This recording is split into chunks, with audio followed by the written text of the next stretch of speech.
السلام عليكم ورحمة الله وبركاته. ازيكم عاملين ايه؟ يا رب تكونوا بخير وفي احسن حال يا رب العالمين. اللهم صل وسلم وبارك على سيدنا محمد عليه افضل الصلاة والسلام. يومكم جميل وزي الفل.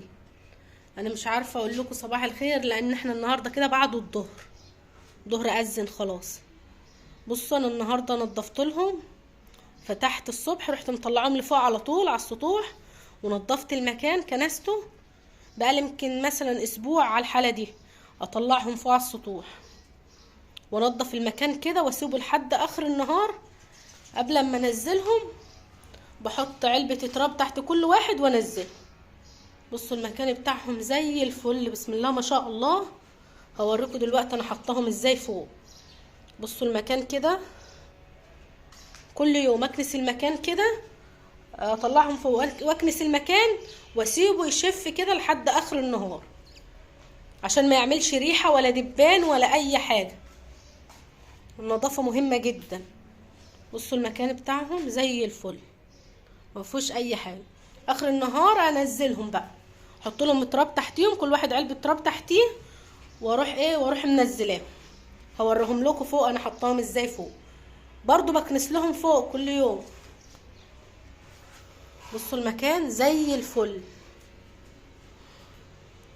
مش عايزه يبقى تحتهم زباله كتير او يعملوا زباله كتير. كل يوم اكنسي، كل يوم نضفي المكان. هتحب الموضوع، المكان هيبقى نظيف وزي الفل زي ما انتوا شايفين كده.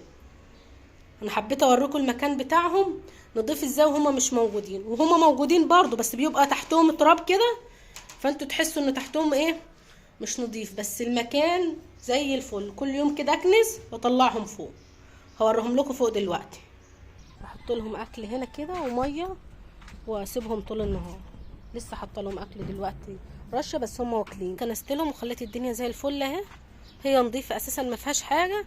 ولميت التراب ده لين كده وديته لجوه على جنب، وعبيت البستلتين دول من ناشف. هاخدهم انزلهم كل واحد اكب تحتيه واحده. بصوا الموضوع سهل جدا، ما فيهوش اي حاجه. بصوا التراب اللي تحتيهم بقى مدمس كده خفيف، بقى خفيف ما بقاش تقيل. مهما عملوا حمام عليه مش هيبقى تقيل ولا لاين، عشان خلاص اللي انا بطلعه من تحت بينشف وانزله تاني، فبيبقى خفيف كده مدمس. الناس اللي في الصعيد واللي مربيه بهايم فاهمه انا بقول ايه. حبيت الاتنين دول كده، هفضي تحت كل واحد واحده. بصوا المكان زي الفل. بحس ان هم واخدين راحتهم هنا كده. حطيت لهم ميه نظيفه كمان على طول باستمرار، بحط لهم ميه نظيفه. بحس ان هم واخدين راحتهم كده هنا كده، وبيتمشوا يروحوا ييجوا. انا رابطه ده وسايبه ده مطلوب، عشان طالما واحد واقف التاني بيقف في نفس المكان اللي هو واقف فيه، عشان ما يروحوش يركنوا هناك كده في الشمس، عشان الشمس حامية عليهم. فهو كده على طول واقفين في الضلة. حد شحتنا حزمة برسيم دلوقتي هحطها لهم. انا ما باكلهمش برسيم خالص خالص، باكلهم بس تبن وعلف ودريس. لكن برسيم من ساعة ما جم عندي والله اول مرة دلوقتي يدوقوا البرسيم الاخضر.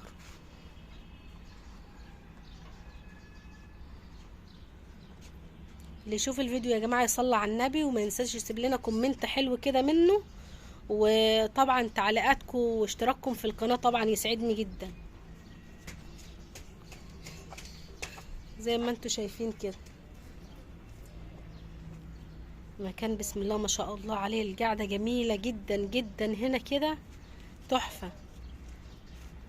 ويهوي المكان اللي تحت كمان. انا منضفة تحتهم باستمرار يعني، بس ايه، يهوي المكان اللي تحت، يغيروا جو كده ويتمشوا. انا سايبه الاسود ده ربطاه، بس سايبه له الحبل على الاخر يعني طويل، بس ما يطولش الشمس، عشان الحته اللي هناك دي كده بصوا مش مش متضلله، معلهاش سقف يعني، فبتنزل عليها الشمس طول النهار فبتبقى حاميه. بخاف ابقى انا تحت يروح يركن في الشمس هناك دي ياخد ضربه شمس.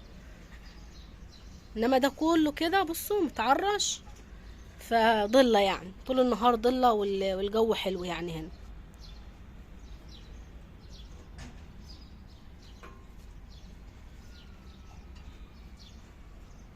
بصوا بسم الله ما شاء الله، والموضوع سهل جدا جدا جدا.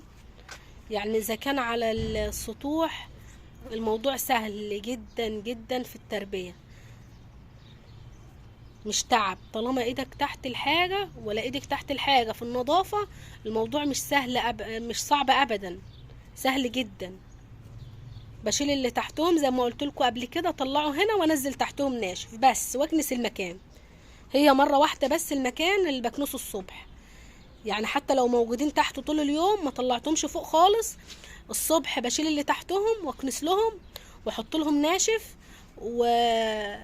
وبس كده. ما بكنسش تاني طول اليوم الا مرة واحدة الصبح، كل يوم الصبح مرة واحدة بس. انا بطلعهم هنا بس عشان يتهووا يتفسحوا شوية، ولا زبالة ولا اي حاجة زي ما انتوا شايفين كده. دول لما الاقيهم كتروا خالص خالص، اللي هي الزبالة دي الرواسل ده، اما الاقيهم كتروا، هبقى هو خفيف مش تقيل، ابقى انزل منهم شوال تحت. كل 15 يوم شهر شوال ينزل، مش حاجة. هو ما بيزيدش بسرعة، ما بقاش كتير بسرعة، لان انا هو بكرره، بشيله وبنشفه وبحطه تحتهم تاني.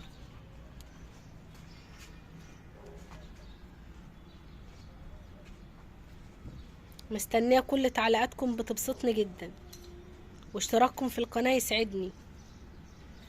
شكرا جدا، والسلام عليكم.